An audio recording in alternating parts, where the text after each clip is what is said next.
terdapat ciri-ciri yang melekat pada pajak, yaitu bersifat memaksa berdasarkan undang-undang, lalu tidak ada imbalan langsung, dan untuk kepentingan umum atau kemakmuran rakyat. Jadi kita sebagai warga negara bisa menikmati fasilitas ataupun layanan yang diberikan oleh pemerintah yang telah menggunakan uang dari pajak kita tadi.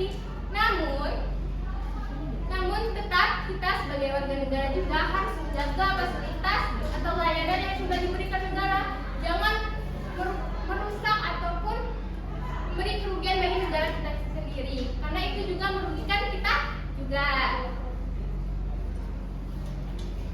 Nah, Ibu ingin tanya, menurut kalian apakah pajak itu wajib atau tidak?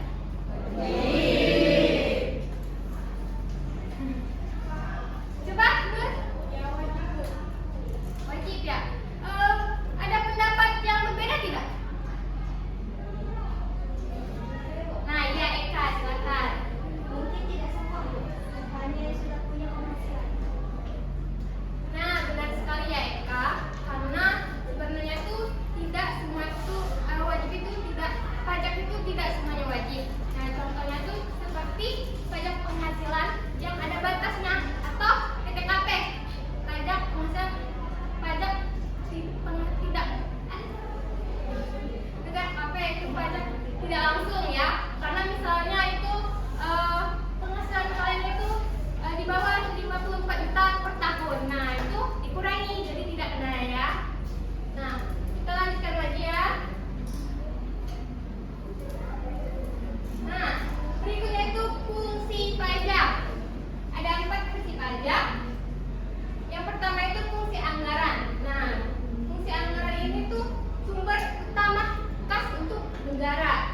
Jadi semua pajak yang sudah dikumpulkan itu akan digunakan untuk membiayai pengeluaran negara. Lalu yang kedua itu fungsi alokasi. Nah, alokasi ini menyediakan fasilitas umum, karena ini harus, karena untuk membiayai pengeluaran ataupun kebutuhan masyarakat, apa yang diperlukan seperti fasilitas umum, rumah sakit, jalanan, atau jembatan. Lalu yang ketiga itu ada distribusi pemerataan pembangunan. Nah, distribusi pemerataan pembangunan ini pajak akan dikelola pemerintah untuk melakukan distribusi pembangunan dan berbagai wilayah pembangunan, baik itu pusat maupun daerah. Dan yang terakhir itu adalah regulasi. Nah, regulasi ini pajak juga berfungsi untuk mengatur perekonomian seperti inflasi dengan menggunakan kebijakan fiskal.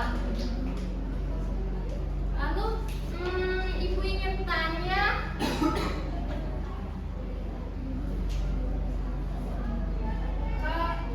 kalau misalnya nih, kalian bayangkan negara Indonesia kan ada pajaknya. Nah, kalau pajak ini dihilangkan, apa dampaknya? Ada yang mau berpendapat? Ya, silakan Siti Jumaria. Ada yang mau ditambahkan lagi? Nah, ya Bu. Pendapatan negara jadi berkurang, Bu. Nah, benar sekali. Jadi pajak ini sangat penting untuk negara ya, karena uangnya itu untuk pembangunan infrastruktur, dan juga kalau nggak ada pajak, negara jadi nggak ada uang juga. Lalu yang terakhir, materi jenis-jenis pajak. Nah, ada 2 jenis pajak. Yang pertama itu pajak pusat. Nah, pajak pusat ini dikelola langsung oleh Rektorat Jenderal Pajak. Nah, lalu nanti hasilnya itu akan dialokasikan untuk membiayai belanja